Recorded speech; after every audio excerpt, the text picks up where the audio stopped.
All right, the recording has started, and this is the September 28th, 2020 Crossplane community meeting. So we are working towards the 0.13 release. So let's start the conversation about that while I let more people into the meeting. Click. Yeah, so let's bring up the 0.13 board. And folks have been working quite hard recently and getting a lot of features in that we'll talk through here. Nick or Phil, just when do you kind of want to give like an overview of the board before we dive into some of the more specific features later on here? Can I give an overview, Nick? I can give you an overview. Yes. Are you okay if I give you an overview of what's still open for V0.13? That's perfect. Yeah, absolutely. The issues on the done column. Yeah. So my understanding is that the key issues that we're still working on so the goal is to release V0.13 on Thursday.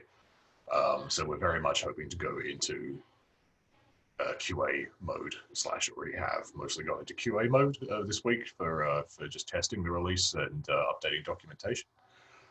The big open things that we have left to get the release ready are having a kubectl plugin that will allow you to build and push new Crossplane packages. So if you need to package a provider or package composite resources configuration for Crossplane, you would use that CLI tool. Casey's working on that and has it just about done, I believe.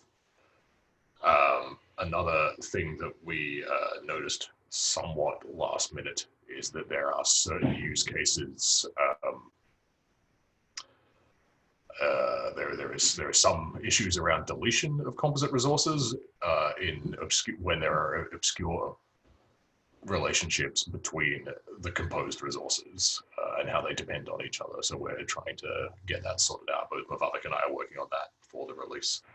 I believe that is primarily what's open and what's reflected here. Dan also has some PRs open to add packaging for the V2 providers. The S3 bucket, as you can see there, is still open, and I would love if Chris is around at some point to get a forecast as to whether that's likely to be wrapped by Thursday or not. And that's about it, I think. Yeah, awesome. Yeah, one thing I've noticed in the last week or so, hold on, let me check the chat, make sure I'm not missing anything. Oh, okay, yes. Yes, we do have a YouTube channel. We'll drop a link to it. Dan, could you drop a link to the Crossplane YouTube channel into the Zoom chat, if you don't mind?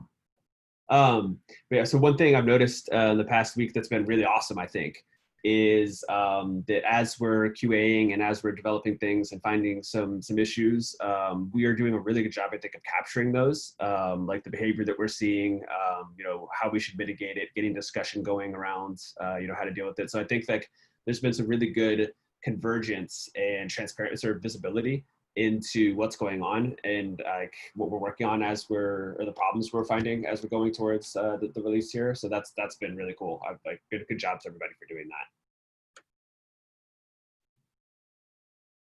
And also, Nick, thanks for updating the kind.sh script with a better solution, I think, than I had locally put together.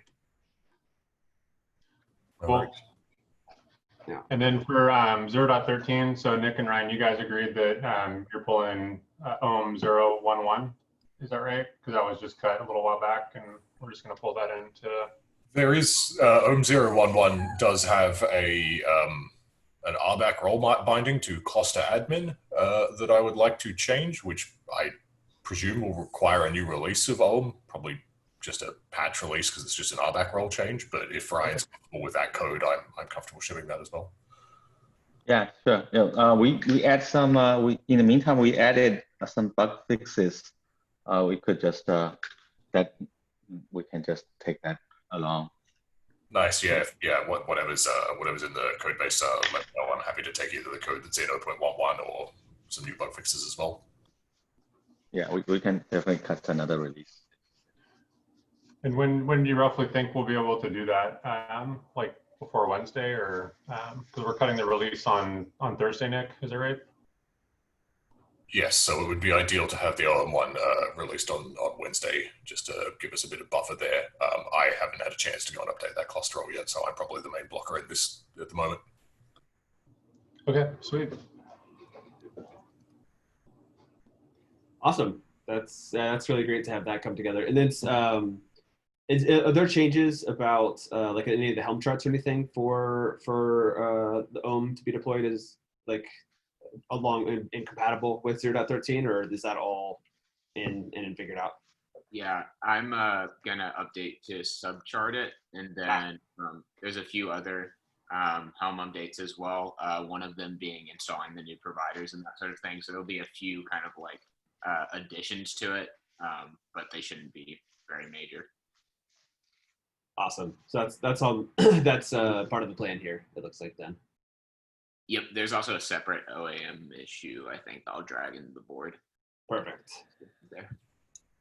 Great. Okay, good. Yeah. So yeah. Last question on the 0.13. So with the new OM version and things moving out, like who's going to tackle the docs for the OM getting started? Is that something, Ryan, that you all can help with, or and maybe we can just discuss it in the OM channel? But if you could, it depends on.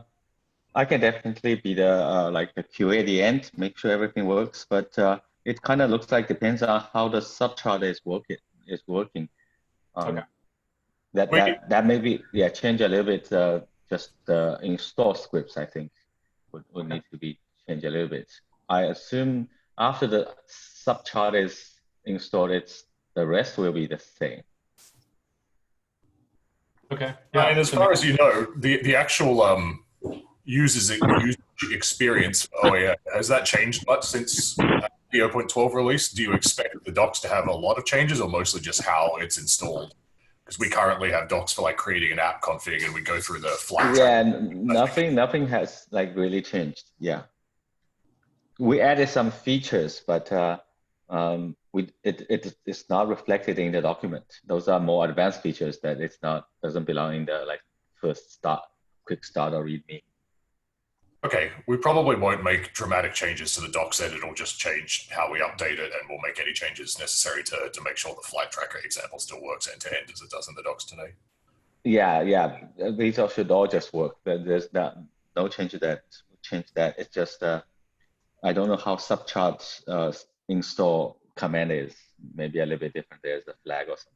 Yeah, it seems like at the beginning, like when you just install Crossplane, like if you want to go through the full demo, you'll just need to supply the flag, or I guess it's going to install by default now. So then we might want to actually think about that. I would be totally fine with it being installed by default in Crossplane 0.13, but one thing we're going to have to think about is we're considering in the next few releases Crossplane going to V1, and when Crossplane goes to V1, it probably should not install alpha functionality by default. So I think when OAM is installed by default, it's going to be a function of whether we think OAM will be at beta or not by the time we go V1. Or if we're okay having it installed by default now and then potentially changing it to be behind a feature flag if it's still alpha when Crossplane goes V1. We can figure out what we're going to do there. Yeah, maybe we can talk about that when we get to the 1.0 OM V1 beta 1 discussion a little bit down below. So if it is not by default, then we probably want to have the docs just be like, hey, if you want to go through this demo end to end, then you got to install this subchart. And Dan, it sounds like you're doing that. So yeah, maybe as you say, it would at absolute worst, it would be like a flag like minus enable experimental OAM or something like that when you install the helm chart, which we would recommend people do by default. Cool.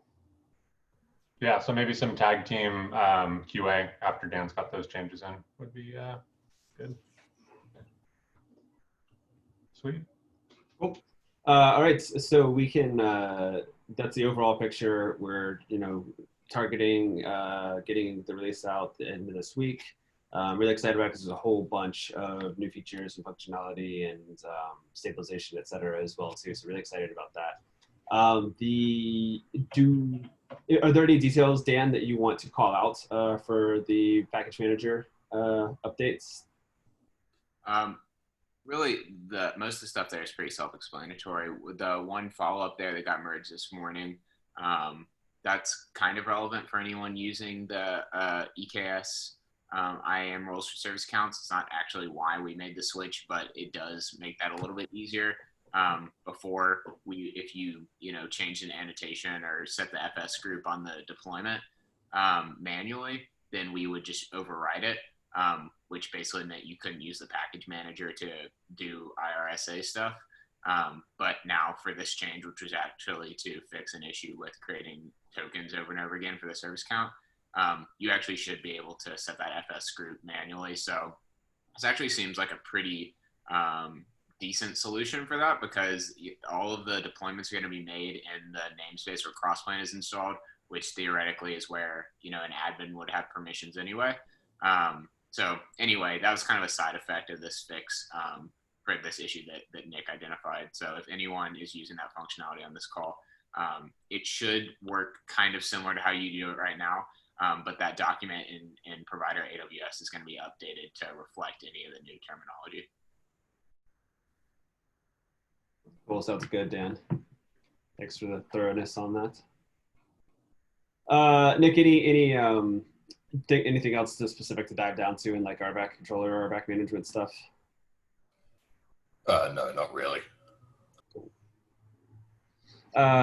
Casey, I think you are on the call here. Can you give us an update on code generation and provider acceleration stuff? And that may be not much update since you've been focused on helping out with 0.13, but I'll let you speak, sir. Yeah, that's correct. The things that have happened since the last we got an update were I moved and was gone for 2 weeks, and then I helped out with the crank command for the last couple weeks. So I'm going to be switching gears back to it this week, though, and our first step is taking the proof of concept, which previously was GCP IAM, that was hand-coded, and then build up the pipeline to co-generate that one resource type. Then we'll start moving that out to generating other resources from there. Awesome. Definitely excited about progress on that for sure. Cool. Any specific notes about composition going to V1 beta 1, or that's kind of covered in the general 0.13 discussion? Yeah, that was, there's no specific updates about that. My feeling is that I guess we've made a little progress towards that with V0.13, but our priority shifted a little bit, so that's kind of bumped more into the next release as a more meaty target there. Yep, reasonable. Sounds good. And we talked about Ohm and getting that released and included as a subchart in the main Crossplane Helm chart. So I think we covered most of that there, unless Ryan, you have any other updates or things you'd like to share?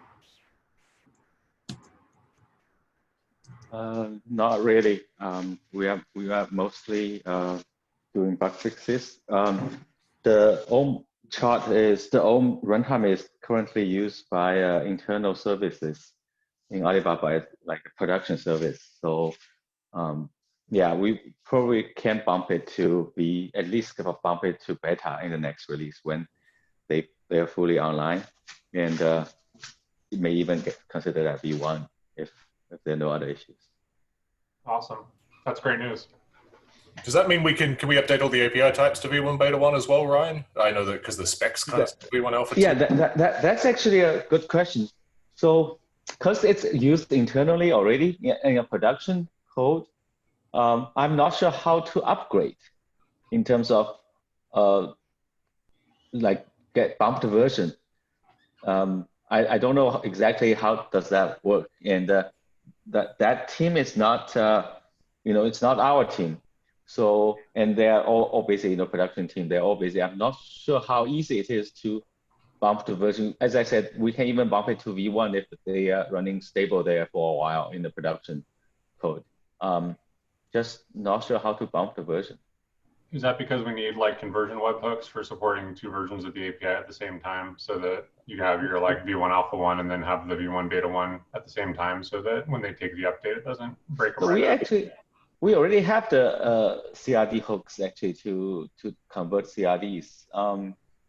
I'm just not sure because they are importing our code. So the background is I don't think they will have time to do a big upgrade just because our version bumped. that's the background, right? So if we bumped out version, I'm not sure how can they still keep up with use our latest code. They need to bump every version of their code. I don't have experience on that. I don't know how.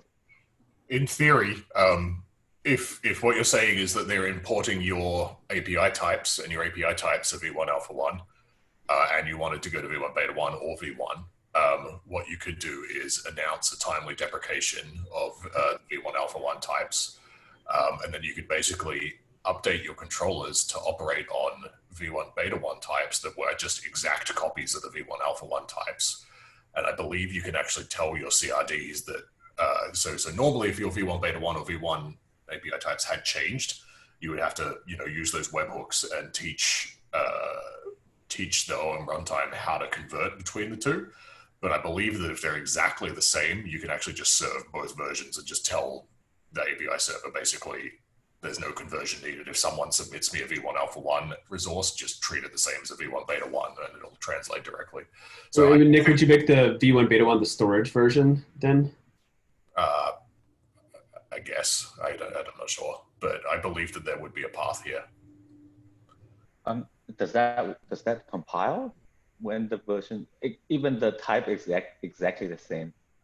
How does the code compile? So effectively what happens is you update all of your code to use the v1 alpha 1 types. You mean beta or still up? Sorry, the v1 beta 1 type. So you would basically copy the entire directory of alpha 1 types, create them as beta 1 types, update all of your controllers to operate on those beta 1 types, but still add CRDs that have alpha 1 in there. And then effectively what happens is when a user submits a v1 alpha 1 type to the API server serves that at both v1 beta 1 and v1 alpha 1. So as far as you're concerned, they submitted a v1 beta 1 type. It's just that the API server is serving it in both versions at the same time. Okay, there's still details. We can leave that to the end. There are definitely other details we need. I just try to see how that works, because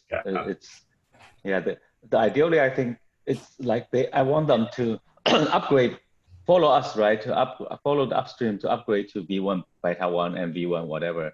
I don't want them to stay at v1 alpha 1. Yeah, I think we can. I mean, none of this has to be done for the v0.13 release this week. Sure.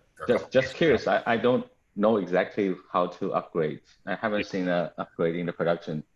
Yeah, I think what we would do here would be aiming to give them their own timeline so that we're not blocked, so that we're not in a place where we can't add support for beta to OAM until they're ready to upgrade, because we need to have a different release cadence from our customers.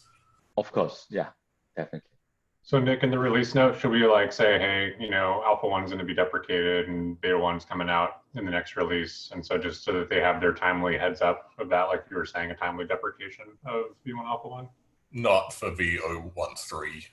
I believe we could probably do that in whatever release we were in. Like if we really are going to cut v1 beta 1 that has no changes from v1 alpha 1, I believe we don't need conversion webhooks for that. So I believe at that point we could say v1 alpha 1's still there, you can still use it, but there's now it's deprecated and you should move over to v1 beta 1.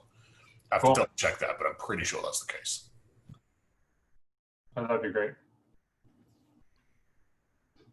Cool. Yeah, that makes sense to me too. Nice. Okay, so that's everything related to the upcoming milestone release, etc. So I think we can move ahead to the community topics here. Dan, do you want to give us an update on the TBS episode you did last week?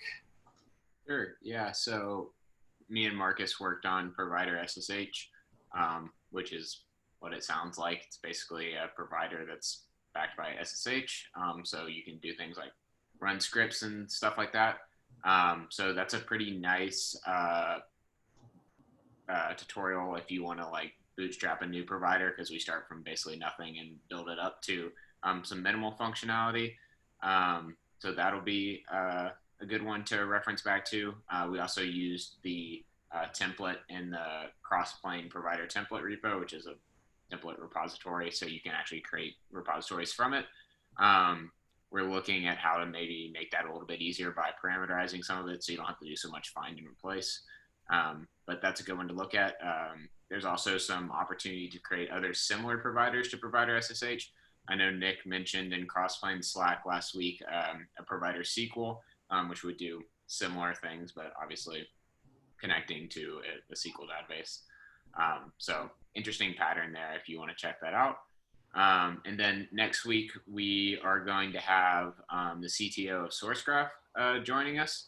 And we're going to look at deploying SourceGraph, which depends on Redis and Postgres, into a Kubernetes cluster and supplying credential information after provisioning Redis and Postgres database using Crossplane. So it should be pretty cool to see.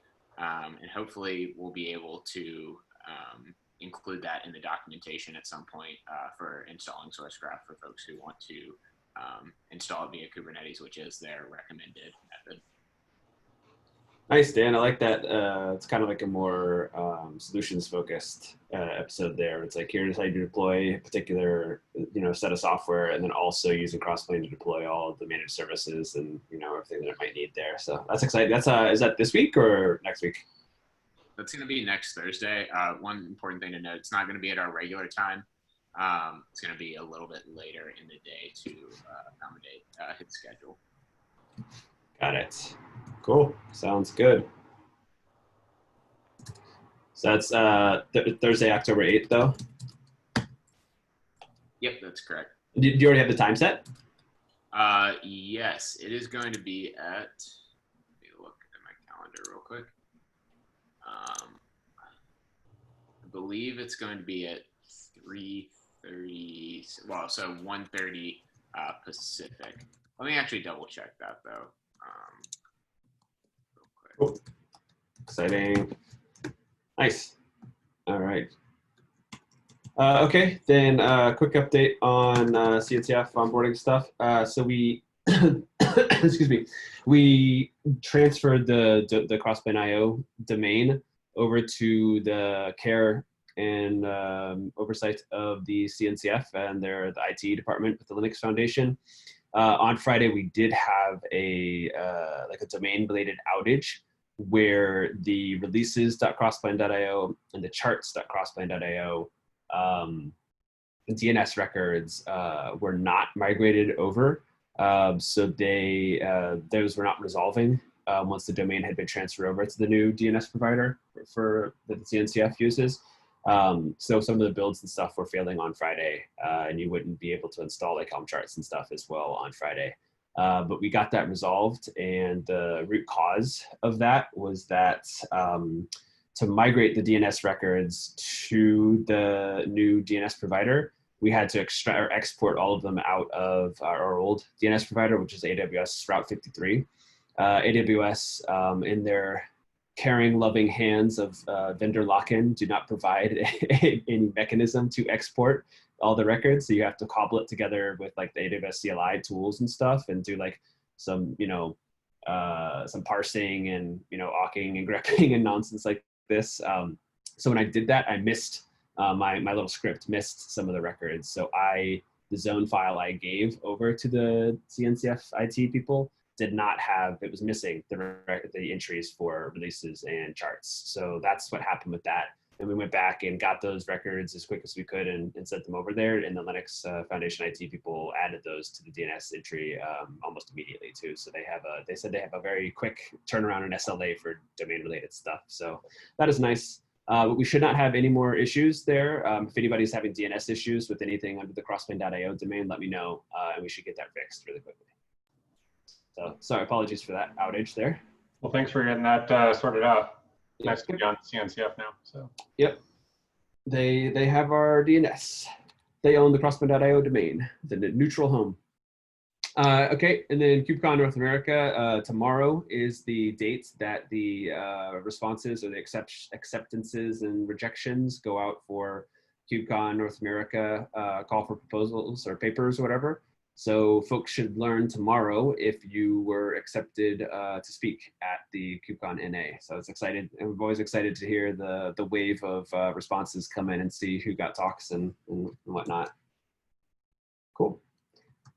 Anything else in the community topic section here for folks? All right. We did not have any particular PRs listed here that folks wanted to go over. If there were, let me know. But otherwise, that is the end of the full audience discussions here. And I do have an entry in the optional time for deeper technical discussions. So if there are no other, full agenda items here, then we can move on to that. And anybody who wants to take off, besides, I would like at least like Nick and Dan to stay though to answer some of the questions here. But other than that though, folks can take off if they want to.